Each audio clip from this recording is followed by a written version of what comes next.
রাজধানীর ৩,৫০০ ভবন ঝুঁকিপূর্ণ। সেপ্টেম্বরে রাজুকের অভিযান, অগ্নিকাণ্ডের ঝুঁকিতে দেশের ৪০% ভবন। আড়াই মাস পর করোনায় একদিনে সর্বনিম্ন প্রাণহানি ৮০। দেশে এলো অক্সফোর্ডের ৬ লাখ টিকা। শীতকালে উদ্বৃত্ত বিদ্যুৎ রপ্তানি করে উৎপাদন খরচ কমবে সরকার, বেসরকারি উদ্যোক্তাদের অন্তর্ভুক্ত করার চিন্তা।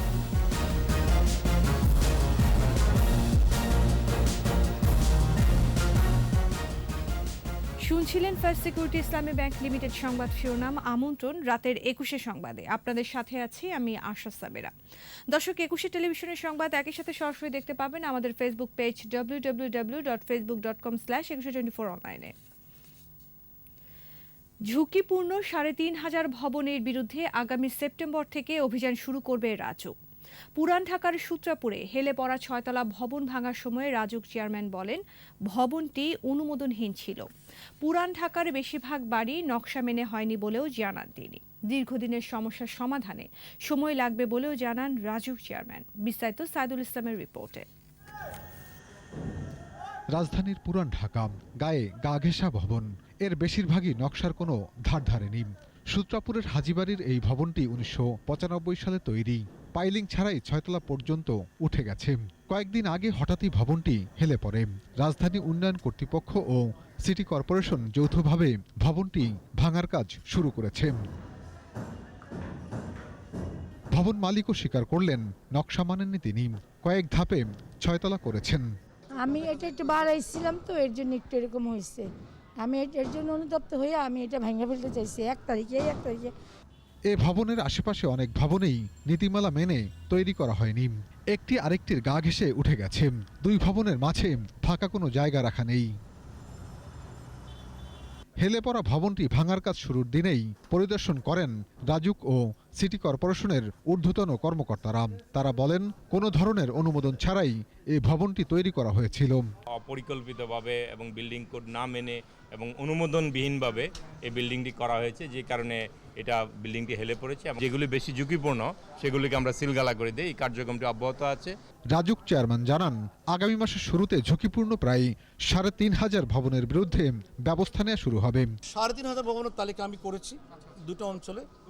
না, আরেকটা অঞ্চলের তালিকা পেয়েছি, এটা এখনো চূড়ান্ত নয়, সেটাও প্রায় ১,০০০-এর বেশি। ওটা নিয়ে কাজ হচ্ছে।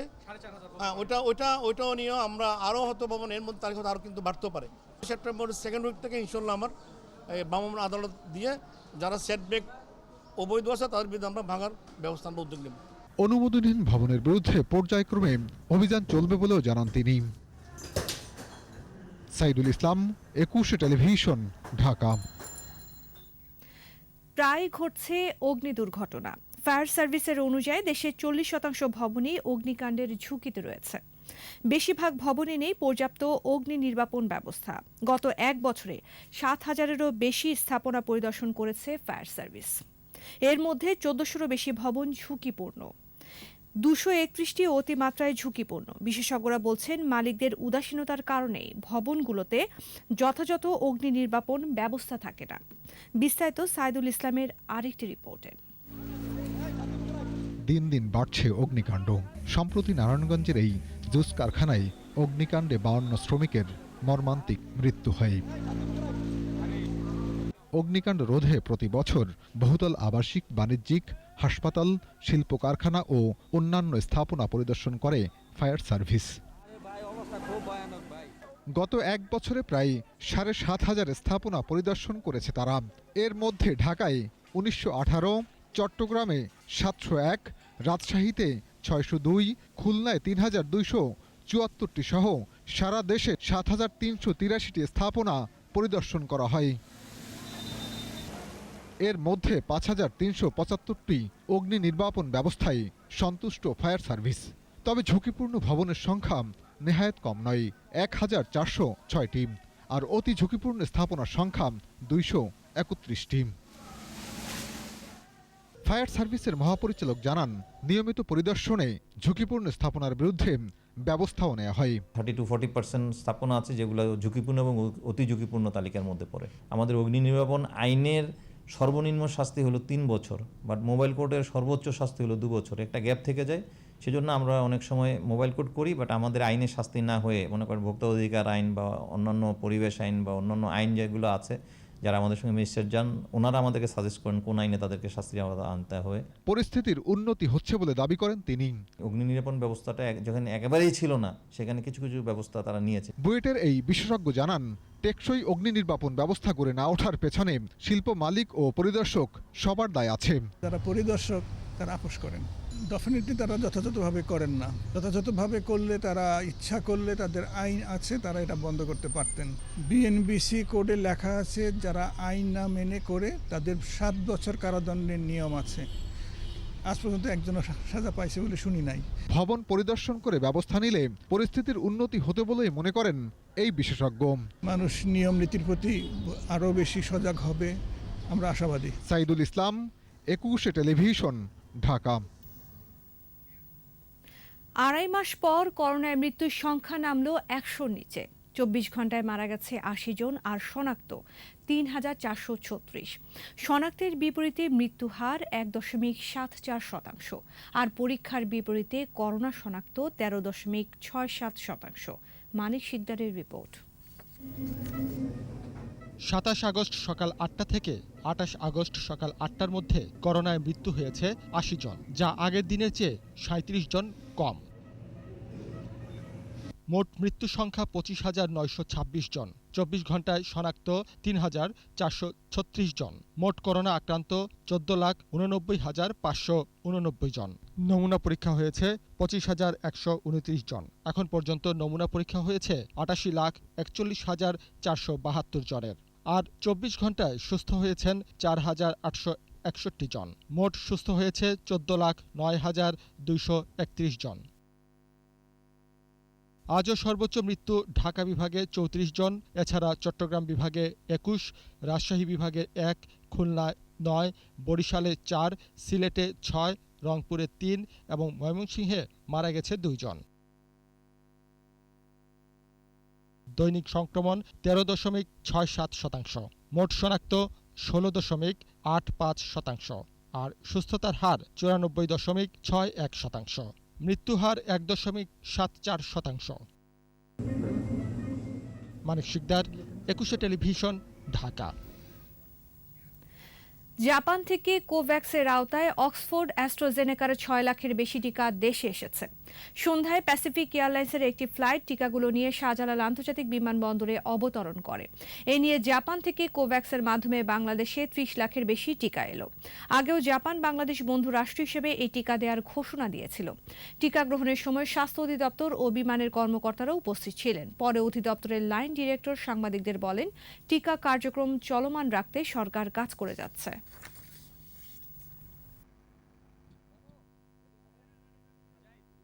জাপানের মাধ্যমে এই ডোনেশনটা কোভ্যাক্সের মাধ্যমে আসলো, প্রায় 6,34,920 ডোজ। এটা জাপান আমাদের সাথে কোভ্যাক্সের মাধ্যমে যে ভ্যাকসিনটা দেওয়ার কথা ছিল সেটার শেষ চালানটা আজকে এসে পৌঁছেছে। আমরা এটা গ্রহণ করেছি এবং এটা আমাদের ইপিআই স্টোরে রাখা হবে। শীতকালের উদ্বৃত্ত বিদ্যুৎ রপ্তানি করে উৎপাদন খরচ কমাতে চায় সরকার। ফোরাম ফর এনার্জি রিপোর্টার্স বাংলাদেশে আয়োজিত অনলাইন আলোচনায় জ্বালানি সচিব জানান, সঞ্চালনের দায়িত্বে বেসরকারি উদ্যোক্তাদের অন্তর্ভুক্ত করার কথাও ভাবা হচ্ছে। আর দাম বাড়ানোর আগে মানসম্মত বিদ্যুৎ নিশ্চিত করার তাগিদ দেন প্রধানমন্ত্রীর মুখ্য সচিব। আরও জানাচ্ছেন তহিদুর রহমান। আজকে সবকিছুই পাবলিকলি বিদ্যুতের চাহিদা ও সরবরাহ বিষয়ে জ্বালানি বিষয়ক রিপোর্টারদের সংগঠন এফিআরবির এই অনলাইন আলোচনা। আলোচনায় অংশ নিয়ে বিশেষজ্ঞরা জানান, 72% গ্যাস, 13% ডিজেল এবং 4% কয়লা নির্ভর বিদ্যুৎ উৎপাদন হচ্ছে। এ অবস্থায় সমন্বয়ের তাগিদ দেন তারা। অলমোস্ট 72% বিদ্যুৎ আমরা গ্যাস থেকে করেছি, অর্থাৎ সারা বছরই একটা বড় সময় এই তেল ভিত্তিক বিদ্যুৎ কেন্দ্রগুলো বসিয়ে রাখা হয়েছে। খুব কঠিন ফিউল সাপ্লাই চেইন মেনটেন করে বাংলাদেশি উদ্যোক্তারা প্রায় 95% অফ দ্য টাইম স্টেবল বিদ্যুৎ দিচ্ছে। সঞ্চালন নীতি পরিবর্তনের পরিকল্পনার কথাও জানান জ্বালানি সচিব। আমদানির পরিবর্তে আমরা এখানে আন্তদেশীয় বিদ্যুৎ বাণিজ্যের কথা বলতে চাই।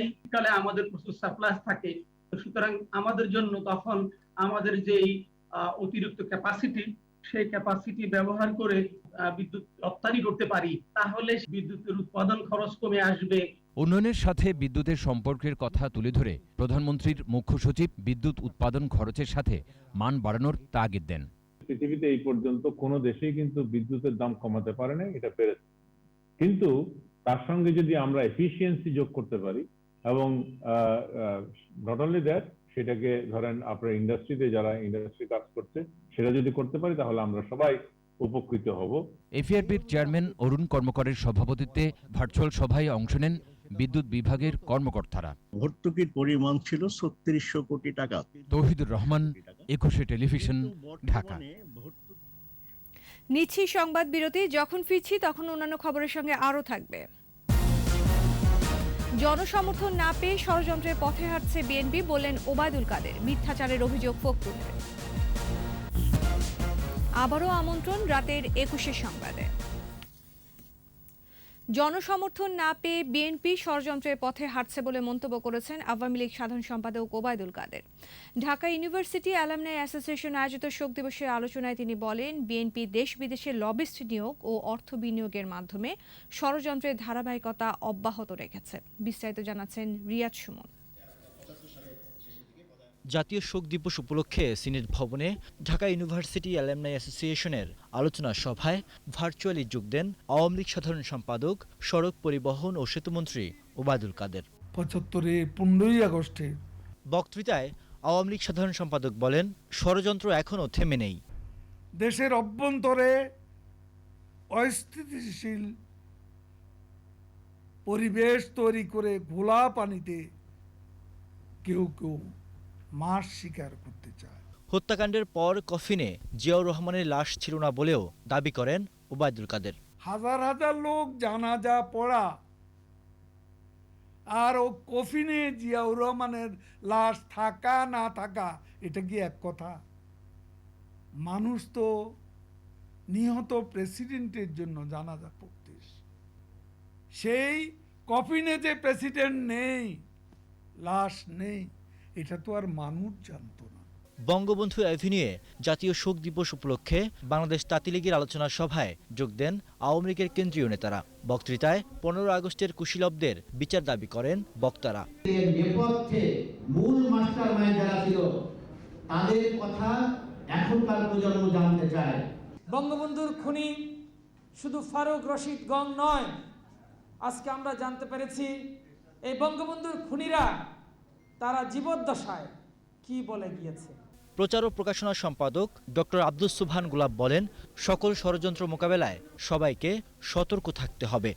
জীবনকে বাজি রেখে মৃত্যুকে আলিঙ্গন করে সেদিন আমরা করেছি আন্দোলন করেছি, বঙ্গবন্ধু হত্যার প্রতিবাদ, তার আদর্শ প্রতিষ্ঠার লক্ষ্যে সংগ্রাম আন্দোলন সারা বাংলায় ছোট ছোট হয়েছে। সাম্প্রদায়িক শক্তির মূলোৎপাটনে প্রধানমন্ত্রী শেখ হাসিনার হাতকে শক্তিশালী করারও আহ্বান জানান বক্তারা।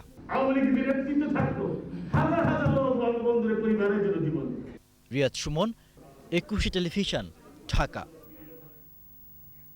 জিয়াউর রহমানের কবর নিয়ে আওয়ামী লীগ নিম্নমানের মিথ্যাচার করছে বলে অভিযোগ করলেন বিএনপির মহাসচিব মির্জা ফখরুল ইসলাম আলমগীর। গুলশানে বিএনপি চেয়ারপারসনের রাজনৈতিক কার্যালয়ে সংবাদ সম্মেলনে বিএনপির মহাসচিব বলেন, জনগণের দৃষ্টি ভিন্ন খাতে প্রবাহিত করার জন্যই এসব কথা বলছে সরকারি দল। শিক্ষা প্রতিষ্ঠান বন্ধের ফলে ৪ কোটিরও বেশি শিক্ষার্থী ক্ষতিগ্রস্ত হয়েছে বলে মন্তব্য করেন ফখরুল। রোহিঙ্গা প্রত্যাবাসনের কোনো ব্যবস্থা করতে না পারার সরকারের কূটনৈতিক ব্যর্থতা বলে অভিযোগ করেন বিএনপির মহাসচিব।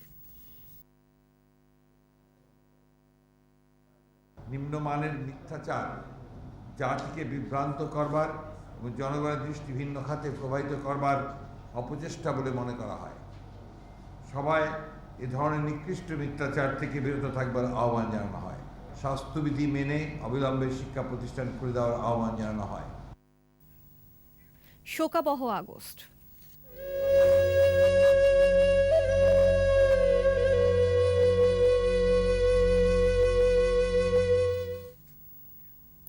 বিজ্ঞান ভিত্তিক গণমুখী শিক্ষাই ছিল বঙ্গবন্ধুর দর্শন। যুদ্ধবিধ্বস্ত দেশ পুনর্গঠনের চ্যালেঞ্জের মধ্যেই শিক্ষাকে জাতীয়করণ করেন জাতির পিতা। 36,165টি প্রাথমিক বিদ্যালয় আসে রাজস্ব বাজেটের আওতায়। প্রথম বাজেটেই সর্বোচ্চ বরাদ্দ রাখেন শিক্ষায়। বাধ্যতামূলক ও অবৈতনিক প্রাথমিক শিক্ষার প্রচলন ছাড়াও বিশ্ববিদ্যালয়ের স্বাধীনতাকে অবারিত করেন বঙ্গবন্ধু। 1972 সালে গঠন করেন ডক্টর কুদরতে খুদা শিক্ষা কমিশন। মফিউর রহমানের রিপোর্ট। বঙ্গবন্ধুর সামনে তখন একদিকে যুদ্ধবিধ্বস্ত দেশ, অন্যদিকে ভেঙে পড়া অর্থনীতি, পুনর্গঠনের চ্যালেঞ্জ। এর মধ্যেই সর্বস্তরে মাতৃভাষা শিক্ষাকে মৌলিক মানবাধিকার হিসেবে সংবিধানে প্রতিষ্ঠা করেন বঙ্গবন্ধু। একমুখী বিজ্ঞানভিত্তিক ও ধর্মনিরপেক্ষ শিক্ষাই ছিল বঙ্গবন্ধুর শিক্ষা দর্শনের মূল মন্ত্র। স্বাধীনতার পরপরই 36,165টি প্রাথমিক বিদ্যালয় জাতীয়করণ করেন জাতির পিতা। 1972 থেকে 73 অর্থবছরে বরাদ্দ করা হয় 719 কোটি টাকা, যা মোট বাজেটের 22%। ঔপনিবেশিক শিক্ষা কাঠামোর জঞ্জাল দূর করে জাতীয় শিক্ষাকে গড়ে তুলতে প্রয়াসী হন জাতির পিতা। 1972 সালে প্রখ্যাত শিক্ষাবিদ ডক্টর কুদরতি খোদাকে প্রধান করে গঠন করেন শিক্ষা কমিশন। বঙ্গবন্ধু যে শিক্ষা কাঠামোর স্বপ্ন দেখেছিলেন, অনেক উন্নত দেশের রাষ্ট্রনায়করাও তা তখন ভাবতে পারেননি। প্রাথমিক শিক্ষাকে জাতীয়করণ করা হলো, শিক্ষার সকল ব্যয়ভার রাষ্ট্র বহন করবে এবং প্রজাতন্ত্রের সকল শিশুর জন্য প্রাথমিক শিক্ষা বাধ্যতামূলক, অবৈতনিক এবং তিনি করলেন একমুখী শিক্ষা ব্যবস্থা হবে। একই কারিকুলাম বা পাঠক্রম অনুসরণ করা হবে। একই স্কুলের ইউনিফর্ম পরে তারা স্কুলে যাবে, দেখলে বোঝা যাবে এরা সব প্রাথমিক শিক্ষা। 1974 সালে কমিশনের পূর্ণাঙ্গ রিপোর্টে 3 স্তরের শিক্ষা ব্যবস্থার সুপারিশ আসে। 8ম শ্রেণী পর্যন্ত বাধ্যতামূলক প্রাথমিক শিক্ষা, দ্বাদশ শ্রেণী পর্যন্ত মাধ্যমিক এবং এরপর উচ্চশিক্ষার ধারণা ছিল, কিন্তু এই পরিকল্পনা বাস্তবায়নের সুযোগ ঘাতকরা দেয়নি। ডক্টর কুদরতে খুদা তার যে প্রণীত শিক্ষা কমিশন প্রতিবেদন, সেটি চূড়ান্ত আকারে বঙ্গবন্ধুর হাতে হস্তান্তর করল এবং বঙ্গবন্ধু সেটি সেদিন গ্রহণ করে এটাই বলেছিলেন উপস্থিত সাংবাদিকদের কাছে যে আমি অতি দ্রুত এই শিক্ষানীতি বাস্তবায়ন করব। কিন্তু আমাদের দুর্ভাগ্য, বঙ্গবন্ধু 75-এর 15ই আগস্ট সপরিবারে হত্যাকাণ্ডের শিকার হলেন এবং সেই হত্যা করার কারণে কুদরতে খুদা শিক্ষা কমিশন বাস্তবায়ন তো দূরের কথা, সেটি দিনের আলোই আর দেখতে পায়নি। 1973 সালে বিশ্ববিদ্যালয় আদেশ জারি, 4টি প্রধান বিশ্ববিদ্যালয়কে স্বায়ত্তশাসন প্রদান করে উচ্চশিক্ষাকে মুক্ত চিন্তার দিশা দেন বঙ্গবন্ধু। পাশাপাশি মেডিকেল, প্রযুক্তি ও কারিগরি বা বিশেষায়িত শিক্ষার প্রসার ঘটান তিনি। উচ্চশিক্ষাতে দরিদ্র কিন্তু মেধাবী ছেলে মেয়েদের যাতে সুযোগ সুবিধা পারে, সেই জন্য তিনি প্রচেষ্টা চালিয়েছিলেন। সেই লক্ষ্যে তিনি বিশ্ববিদ্যালয় মঞ্জুরি কমিশন গঠন করেছিলেন। সৃজনশীল যুক্তিবাদী মনন গঠনের পাশাপাশি কৃষি ও শিল্পক্ষেত্রে শিক্ষার উপযোগিতার গুরুত্ব অনুধাবন করেছিলেন জাতির পিতা। জ্ঞানভিত্তিক সমাজ গড়ার সেই লক্ষ্য বাস্তবায়নই আজকের চ্যালেঞ্জ। মফিউর রহমান, 21 টেলিভিশন, ঢাকা। আর এরই সাথে শেষ করছি রাতের 21 সংবাদ। যাবার আগে ফার্স্ট সিকিউরিটি ইসলামী ব্যাংক লিমিটেড সংবাদ শিরোনামগুলো আরও একবার। রাজধানীর 3,500 ভবন ঝুঁকিপূর্ণ, সেপ্টেম্বরে রাজুকের অভিযান, অগ্নিকাণ্ডের ঝুঁকিতে দেশের 40% ভবন। 2.5 মাস পর করোনায় একদিনে সর্বনিম্ন প্রাণহানি 80, দেশে এলো অক্সফোর্ডের 6 লাখ টিকা। শীতকালে উদ্বৃত্ত বিদ্যুৎ রপ্তানি করে উৎপাদন খরচ কমাবে সরকার, বেসরকারি উদ্যোক্তাদের অন্তর্ভুক্ত করার চিন্তা। সর্বশেষ খবর জানতে ডায়াল করুন 2021 নম্বরে আর ভিজিট করুন 21-tv.com এই ওয়েবসাইটে। এছাড়া ফেসবুকে লগ ইন করতে পারেন facebook.com/2124 অনলাইনে। 21-এর খবর দেখুন, 21-এর সাথেই থাকুন। স্বাস্থ্যবিধি মেনে চলুন, সুস্থ থাকুন। ধন্যবাদ।